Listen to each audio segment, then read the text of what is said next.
Hi guys, स्वागत है फिर से एक और नए वीडियो में। और इस वीडियो में हम लोग डिस्कस करने वाले हैं एडवांस इलेक्ट्रॉनिक्स थ्योरी पेपर जो फर्स्ट में इंक्लूड है एक टॉपिक जिसका नाम है रिफ्लेक्स क्लेस्ट्रॉन। और रिफ्लेक्स क्लेस्ट्रॉन अगर मैं बात करूँ, ये आपकी यूनिट जो है वो माइक्रोवेव डिवाइस से रिलेटेड है आपका। इसके बारे में आपने थ्योरी में बहुत चीज़ें पढ़ी होंगी कि रिफ्लेक्स क्लेस्ट्रॉन होता क्या है एंड ऑल चीज़ें, स्ट्रक्चर, वर्किंग एंड ऑल चीज़ें। इसी पे बेस्ड एक क्वेश्चन था हमारा। क्वेश्चन नंबर है 9 यूनिट का 11, जो कि ट्यूटोरियल की पहली प्रॉब्लम थी हमारी। तो मोटे मोटे अक्षरों में अगर एक बात करूं, जो रिफ्लेक्स क्लेस्ट्रॉन है वो हमारा एक टूल बोल दूं, मतलब मैथमेटिकल भाषा ना यूज करके मैं एक आपका ऐसे अपनी लैंग्वेज में बताऊं, तो जो रिफ्लेक्स क्लेस्ट्रॉन है वो हमारा एक ऐसा टूल है जिसकी मदद से हम लोग माइक्रोवेव का प्रोडक्शन करते हैं, ठीक है। या फिर कह सकते हैं कि माइक्रोवेव टाइप की जो हमको वेव चाहिए, उतनी फ्रिक्वेंसी की वेव चाहिए, तो हम लोग रिफ्लेक्स क्लेस्ट्रॉन का यूज करते हैं। और ये हमारी एक डिवाइस है। बस इतना आप लोग अगर ध्यान रखोगे तो आई थिंक चीज़ें और आसान हो जाएंगी समझने के लिए। अब क्वेश्चन में बोला क्या गया था? क्वेश्चन में बोला गया था कि ये एक डिवाइस है जो कि इन्फॉर्मेशन गिवन है, मैं आपको बता दे रहा हूँ। एक इस प्रकार की डिवाइस है जिसका नाम है रिफ्लेक्स क्लेस्ट्रॉन।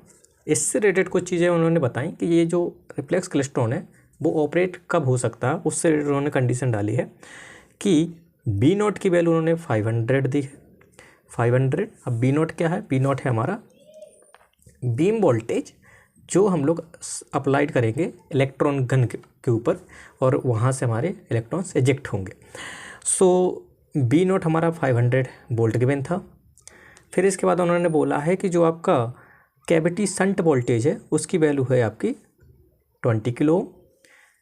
इसके बाद उन्होंने बताया था कि ये जो फ्रिक्वेंसी है या रेजोनेंट फ्रिक्वेंसी बोलूँ, उन्होंने बताई उनकी वैल्यू हमारी 8 गीगाहर्ट्ज़ या 8 गीगाहर्ट्ज़। नेक्स्ट है कि जो आपकी ट्यूब है, या फिर बोलूँ मतलब जो आपने पढ़ा होगा, या फिर ट्यूब बताऊँगी, जो ट्यूब इलेक्ट्रॉन और क्लेस्ट्रॉन में जो हमारा एक एपरेटस होता है, या फिर अगर मैं बात करूँ यहाँ पे जो सिस्टम होता है इसके अंदर, उसमें जो ट्यूब या फिर दूसरी भाषा में बोलूँ कि spacing between the repeller and cavity के बीच की जो डिस्टेंस है वो 1 मिलीमीटर है। एल की वैल्यू उन्होंने ये बताई। देन इसके बाद उन्होंने बोला कि आपको ये कंसीडर करना है जो आपकी आउटपुट वेव है या फिर रिफ्लेक्टेड वोल्टेज जो है उसमें जो मोड बन रहे हैं वो हमारे 2 बन रहे हैं, n=2 वैल्यू दी है।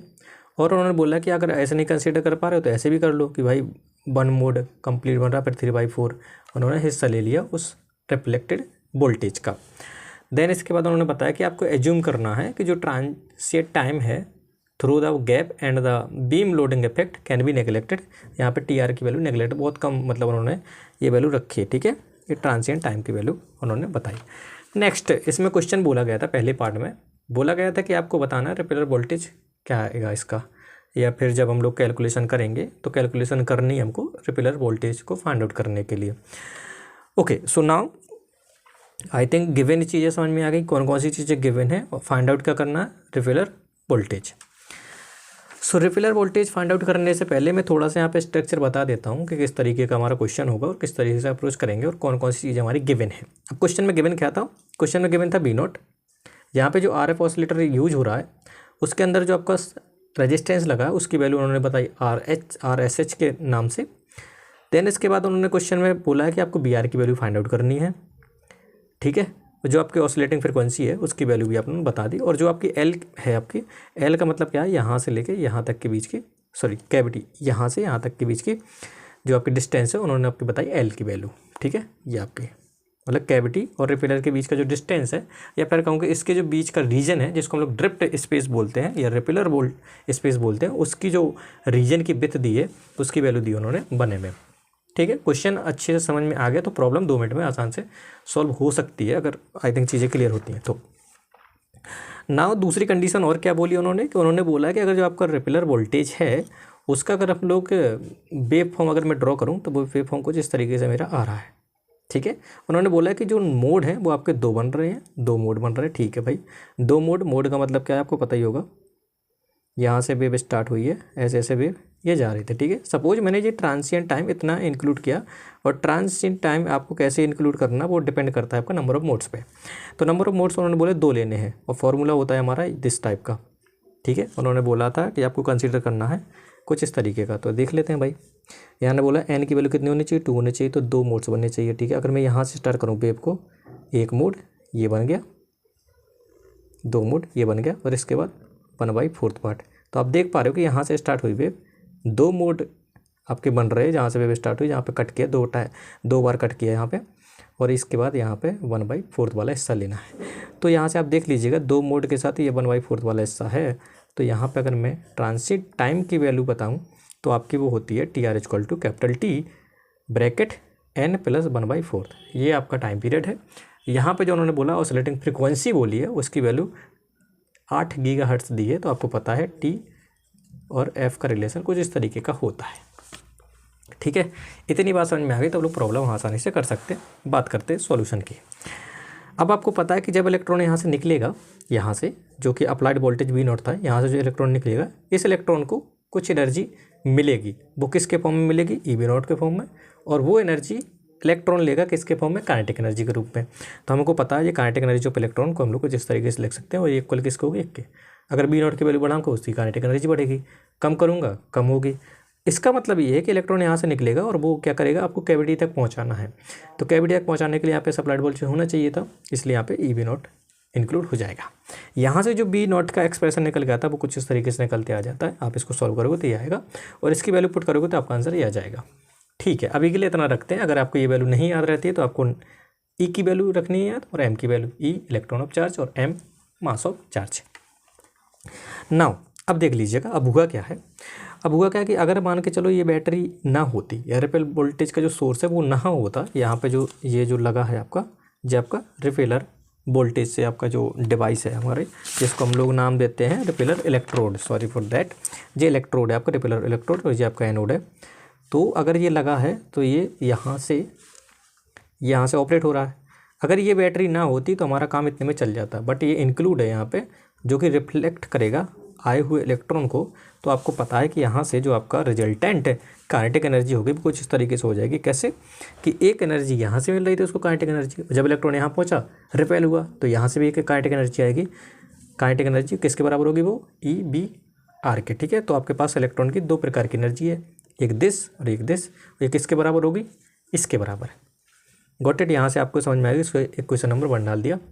अब देख लीजिएगा, अब क्वेश्चन में बोला गया था कि जो आपका, तो नाउ अब हम लोग बात कर लेते हैं ट्रांसिएंट टाइम की। ट्रांसिएंट टाइम को कैलकुलेट करने के लिए उसने क्वेश्चन में बोला गया था कि n की वैल्यू 2 और 1/3/4, 1 × 3/4, राइट। तो इसका मतलब क्या है कि n इक्वल टू 1 3/4 का मतलब ये है कि जो आपका ऑसिलेशन है 1 कंप्लीट ऑसिलेशन है, देन इसके बाद 3/4 ऑफ 1 ऑसिलेशन। ठीक है, तो इसमें हम लोग डायग्राम देख लेते हैं कि यहाँ से अब जब हम लोग देखते हैं कि जो हमारा ऑसिलेशन है कैविटी और कह सकते हो कि रिपेलर जो वोल्टेज था उसके बीच में जो ऑसिलेशन हो रहा था, लाइक जो हम लोगों ने अभी डायग्राम देखा था इस तरीके का, कि इनके और इनके बीच में जो आपका ऑसिलेशन हो रहा था, मतलब बंचिंग जहाँ पे हो रही थी उनके बीच में जो ऑसिलेशन है उसकी इन्फॉर्मेशन हमारी 1 × 3/4 इस तरीके से गिवन थी कि एक सिग्नल कंप्लीट 1 ऑसिलेशन कंप्लीट करता है, देन इसके बाद 3/4 वाला भी हिस्सा इंक्लूड करता है। सो यहाँ पे जब मैं ट्रांसिएंट टाइम की वैल्यू निकालूंगा तो यहाँ से आप देख सकते हो कि 3 + 3/T/4। सो यहाँ से आंसर आ जाएगा 7/4 × T, और T की जगह लिख सकता हूँ 1/F। 1/F पुट करता हूँ, आंसर यहाँ पे आप लोग देख सकते हो कि जब मैं F की वैल्यू पुट करता हूँ तो आपका आंसर ये आ जाएगा सेकंड में। अब इसी फर्दर इन्फॉर्मेशन का यूज करूँगा मैं आगे कैलकुलेशन में। ओके, नाउ अब क्या करना है आपको, अब आपको करना है कि जब बंचिंग प्रोसेस हो रही थी, क्योंकि अब इलेक्ट्रॉन रिपेल होने के बाद आपकी कैविटी में जाना है, कैविटी के अंदर आपकी प्रोसेस होगी, देन इसके बाद वो माइक्रोवेव में कन्वर्ट होगा। तो माइक्रोवेव का मतलब ये है कि जो काइनेटिक एनर्जी थी इलेक्ट्रॉन की, बंचिंग ऑफ इलेक्ट्रॉन्स जो अपनी बहुत सारी एनर्जी लेके आए थे, वो किस में बदल जाएगी, माइक्रोवेव में, या फिर कह सकते हैं इलेक्ट्रोमैग्नेटिक वेव में कन्वर्ट हो जाएगी।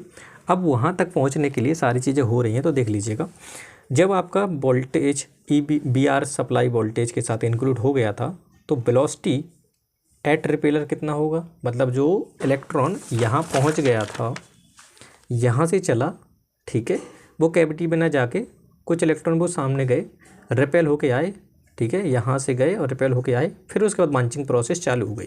तो आपको पता है कि कितना टाइम लगा उसको टाइम लगा होगा T = डिस्टेंस अपॉन B, है ना। स्पीड डिस्टेंस कितनी है, यहाँ से चला था L गया, फिर L वापस आया 2L चला, अब v कितना होगा, वेलोसिटी तो किसकी वजह से अब रिस्पॉन्सिबल होगी, इसकी वजह से, तो मैंने इसके लिए बी आर। ठीक है, तो जब यहाँ पे बी आर पुट करूँगा तो यहाँ से वेलोसिटी का फॉर्मूला आ जाएगा 12/टाइम, तो यहाँ से टाइम की वैल्यू, यहाँ से बी आर की वैल्यू आ गई।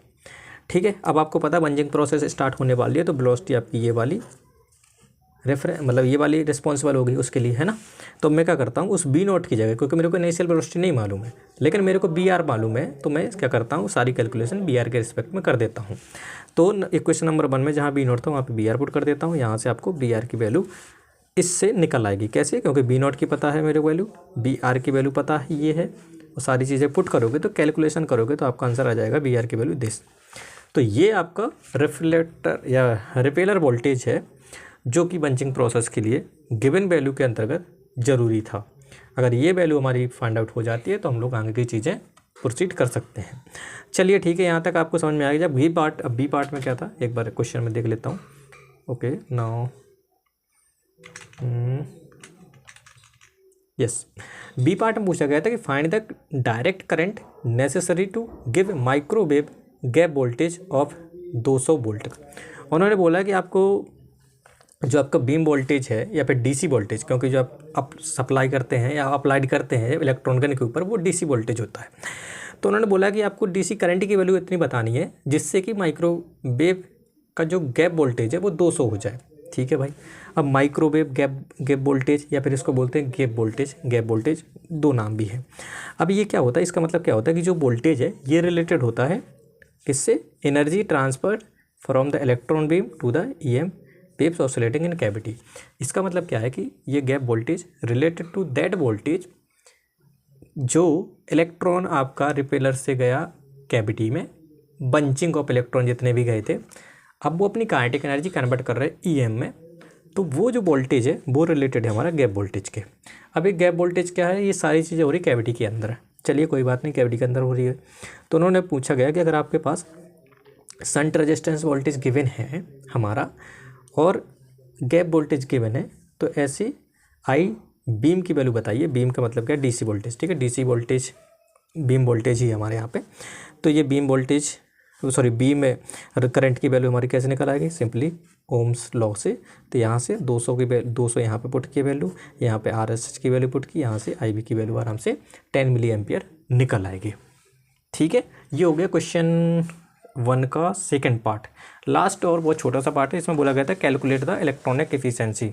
अब इलेक्ट्रॉनिक एफिशिएंसी आपको पता ही है, जब एफिशिएंसी की बात होती है तो आउटपुट अपॉन इनपुट पावर की बात कर रहे हैं यहाँ पे, तो आपका आ जाएगा P output upon P input. अब ये जो आउटपुट पावर है वो रिलेटेड होती है हमारी RF पावर की, जो रेडियो फ्रिक्वेंसी जो हमारी यहाँ पे सोर्स में लगा था, यहाँ पे जो कैविटी लगी थी, इससे जो हमको माइक्रोवेव्स मिल रही थी, या फिर बोलूँ कि RF ऑसिलेशन जब प्रोसेस हुआ तो वहाँ से जो RF ऑसिलेटर से जो पावर आउटपुट मिला हमारा वो हमारा रिलेटेड है किससे, RF पावर से।